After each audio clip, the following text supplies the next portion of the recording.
Bismillahirrahmanirrahim. Assalamualaikum warahmatullahi wabarakatuh. Innal hamdalillah nahmaduhu wa nasta'inuhu wa nastaghfir wa na'udzu billahi min shururi anfusina wa min sayyiati a'malina may yahdihillahu fala mudhillalah wa may yudlil fala hadiyalah. Asyhadu an la ilaha illallah wa asyhadu anna Muhammadan abduhu wa rasuluh. Amma ba'd.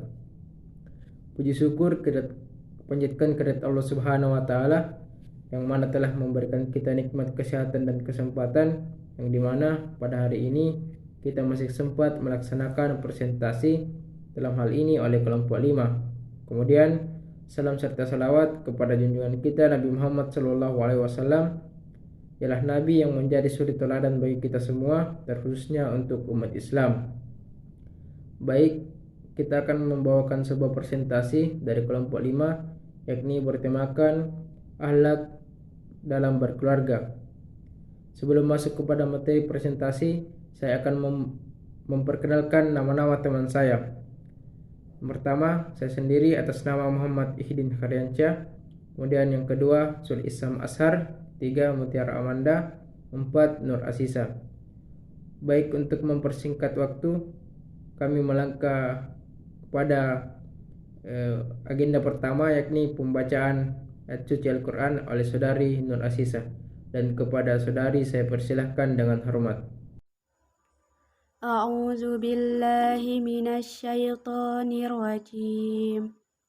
Bismillahirrahmanirrahim. Wa wassaynal insana biwalidayhi hamalathu ummuhu wahnan ala wahnin wa fisaluhu fi amaini anishkur li wa liwalidayya ilayyal masir. Wa in jahadaka ala an tusyrika bima laysa laka bihi ilmun fala tutihuma wa zahibahuma fid dunya ma'rufa. Wattabis sabila man anaba ilayya summa ilayya marji'ukum wa unabbiukum bima kuntum ta'malun. Ya bunayya innaha in taku misqala habbatin min hardalin fatakun fi zahratin aw fis samawati aw fil ardi yati bihallah. Innallaha latifun khabir. Ya bunayya aqimis sholata wa'mur bil ma'rufi wanha 'anil munkari wasbir 'ala ma azabak. Inna zalika min asmil umur. Shadaqallahul azim. Itulah tadi pembacaan ayat suci Al-Quran yang telah dibawakan oleh saudari Nur Asisa, dan kepadanya kami ucapkan banyak terima kasih. Semoga yang membacakan dan yang mendengarkan mendapatkan pahala di sisi Allah Subhanahu wa taala. Selanjutnya kami akan memasuki kepada materi presentasi, yakni bertemakan akhlak dalam berkeluarga. Materi pertama akan dibawakan oleh Nur Asisa, kemudian materi kedua akan dibawakan oleh saudari Mutiara Amanda, kemudian materi ketiga akan dibawakan oleh Sul Isam Ashar, kemudian materi keempat akan dibawakan oleh saya sendiri. Baik, kepada teman-teman yang saya sebutkan namanya tadi, saya akan persilahkan untuk membawakan presentasinya secara berurutan, dan kepadanya saya persilahkan dengan hormat. Baik, Assalamualaikum warahmatullahi wabarakatuh. Perkenalkan, nama saya Nur Aziza, akan membawakan materi yang pertama, yaitu tentang birrul walidain. Pengertian birrul walidain. Birrul walidain terdiri dari dua kata, yaitu birru yang berarti kebajikan dan al-walidain yang yaitu kedua orang tua. Birrul walidain merupakan suatu istilah yang berasal langsung dari Nabi Muhammad SAW yang berarti berbuat kebajikan kepada kedua orang tua. 2. Bentuk-bentuk birrul walidain. Banyak cara bagi seorang anak untuk dapat mewujudkan birrul walidain. Di antaranya, pertama, mengikuti keinginan dan saran orang tua dalam berbagai aspek kehidupan, baik masalah pendidikan, pekerjaan, maupun masalah lainnya. Selama keinginan dan saran-saran dengan ajaran Islam. Apabila bertentangan atau tidak sejalan dengan ajaran Islam, anak tidaklah punya kewajiban untuk mematuhinya. Hal demikian sesuai dengan Quran Surah Luqman ayat ke-15. 2. Menghormati dan memuliakan kedua orang tua dengan penuh rasa terima kasih dan kasih sayang atas jasa-jasa keduanya yang tidak mungkin bisa dinilai apapun. 3. Membantu ibu bapak secara fisik dan material, misalnya sebelum berkeluarga dan mampu berdiri sendiri, anak-anak membantu orang tua, terutama ibu, mengerjakan pekerjaan rumah, dan setelah berkeluarga atau berdiri sendiri membantu orang tua secara finansial. 3. Hukukul walidain. Hukukul walidain artinya mendurhakai kedua orang tua. Durhaka kepada kedua orang tua adalah dosa besar yang sangat dibenci oleh Allah Subhanahu wa Ta'ala, sehingga azabnya disegerakan Allah di dunia. Hal itu dinyatakan oleh Rasulullah Shallallahu Alaihi Wasallam. Semua dosa-dosa diundurkan oleh Allah sampai waktu yang dikehendakinya, kecuali durhaka kepada kedua orang tua itu. Maka sesungguhnya Allah menyegerakan azabnya untuk pelakunya di waktu hidup di dunia ini sebelum meninggal. Hadis riwayat Hakim. Bismillahirrahmanirrahim. Saya akan melanjutkan materi setelah birrul walidain, yakni hak, kewajiban, dan kasih sayang suami istri. Salah satu tujuan pernikahan dalam Islam yakni untuk mencari ketentraman atau sakinah, sebagaimana yang telah dijelaskan dalam Quran Surah Ar-Rum ayat 21. Adapun kewajiban atau hak antara suami dan istri, diantaranya yang pertama mahar, yakni menyediakan pemberian wajib dari suami untuk istri. Suami tidak boleh memanfaatkannya kecuali seizin dan serela istri, sebagaimana dalam Quran Surah An-Nisa ayat 20-21. Dan yang kedua, nafkah. Nafkah yakni menyediakan segala keperluan istri berupa makanan, pakaian, rumah, dan lain-lain. Pemberiannya wajib, hukumnya sesuai dengan Al-Quran, Sunnah, dan Ijma'. Yang ketiga, ihsan al-syaro. Ihsan al-syaro artinya bergaul dengan cara sebaik-baiknya. Dan yang terakhir, mengajar atau mendidik keagamaan istri. Seorang suami bertanggung jawab di hadapan Allah Subhanahu wa Ta'ala terhadap istri karena dialah pemimpinnya. Setiap pemimpin harus mempertanggungjawabkan kewajiban suami mengajar dan mendidik istri agar menjadi istri yang solehah. Adapun kewajiban istri kepada suami hanya dua. Yang pertama, patuh kepada suami, dan yang kedua, bergaul dengan suami dengan sebaik-baiknya atau ihsan al-syaro. Saya akan mempresentasikan materi akhlak dalam keluarga, yaitu bagian C, kasih sayang dan tanggung jawab orang tua terhadap anaknya. Dalam Islam, orang tua diberi kedudukan yang sangat terhormat terhadap anak-anaknya, sebuah kehormatan sebagai bentuk pemuliaan yang tidak diberikan Allah selain kepada keduanya. Hakikat ini banyak diterangkan dari wahyu Al-Quran dan Al-Hadis. Sementara Rasulullah SAW bersabda, ridha Allah tergantung pada ridho kedua orang tua, dan murka Allah tergantung kepada murka kedua orang tua.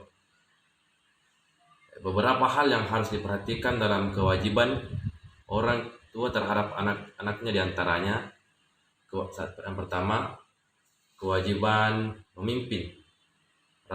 Rasulullah SAW bersabda, setiap kamu adalah pemimpin, dan setiap pemimpin adalah dimintai pertanggungjawab atas apa yang dibawa kepemimpinannya. 2. Kewajiban memberi nafkah yang halal.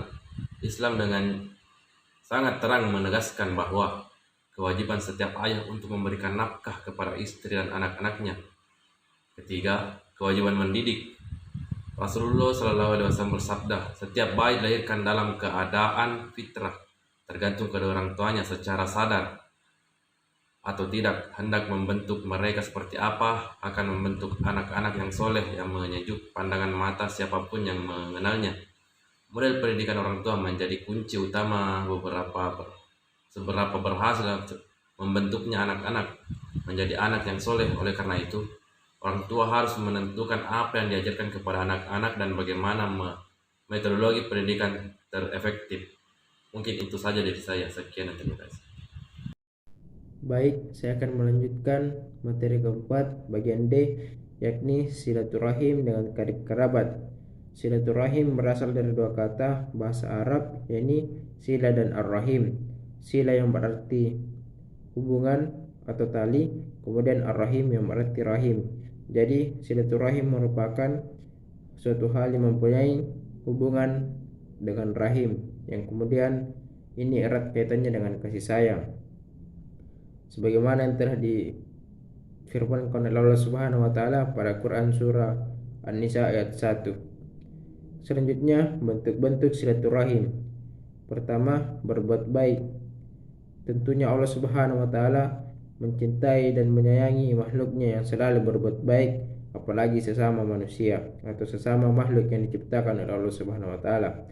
Kemudian yang kedua, membagi sebagian dari harta warisan. Harta warisan ini ketika dihadiri oleh anak yatim atau anak orang miskin, maka hendaklah kita memberikan harta kita secukupnya, kemudian berkata baik kepadanya. Kemudian yang ketiga, memelihara dan meningkatkan rasa kasih sayang antar kerabat. Tentunya untuk selalu menjalin silaturahim, kita harus meningkatkan rasa kasih sayang dan tidak pula membesar-besarkan egois satu sama lain. Kemudian yang kedua, manfaat silaturahim. Manfaat silaturahim yakni ada 3: mendapatkan rahmat Allah Subhanahu wa taala, masuk surga dan jauh dari neraka, kemudian lapang rezeki dan panjang umur. Sekian dari saya. Itulah tadi pembawaan materi dari masing-masing teman-teman kelompok saya. Selanjutnya kita akan memasuki sesi tanya jawab.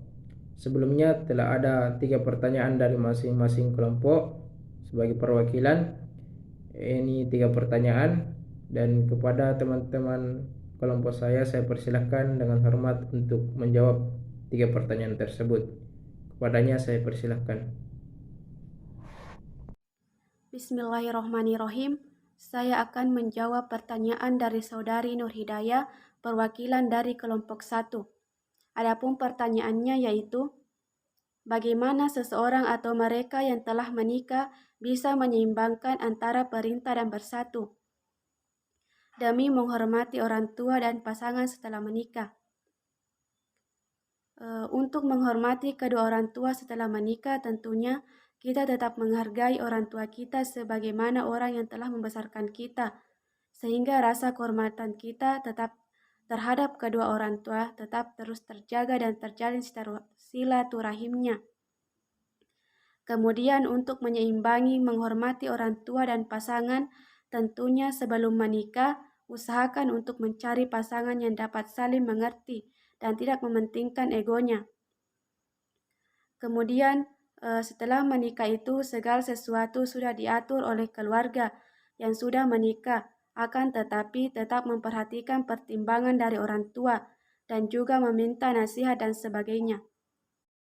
Baik, saya akan menjawab pertanyaan dari Saudari Arswandiri, perwakilan dari kelompok 2. Pertanyaannya, biasanya ada orang tua yang overprotective kepada anaknya. Ketika anaknya semakin dikekang, maka anaknya akan merasa semakin ditekan. Pertanyaannya, bagaimana sikap kita menghadapi orang tua seperti itu? Tentunya teman-teman sekalian, untuk menghadapi hal yang seperti itu, kita mesti bersabar untuk menghadapinya. Apalagi kita berbicara tentang orang tua, kita harus menggunakan sifat yang rendah hati, kemudian lemah lembut untuk menyampaikan kepada orang tua kita untuk tidak melakukan hal tersebut, kemudian tidak melibatkan rasa emosi kita. Kemudian teman-teman sekalian, tentunya kita mendapatkan perhatian seperti itu dari orang tua karena adanya rasa kasih sayang dari orang tua. Tapi kita harus tetap ingat bahwasanya orang tua adalah orang yang telah melahirkan kita, orang yang telah menciptakan kita di muka bumi. Maka mestinya kita untuk menghargai dan menghormati orang tua kita. Sekian dari saya. Itulah tadi hasil presentasi kita kali ini. Jika ada kekurangan mohon dimaafkan, karena itu datangnya dari kami sebagai manusia yang biasa.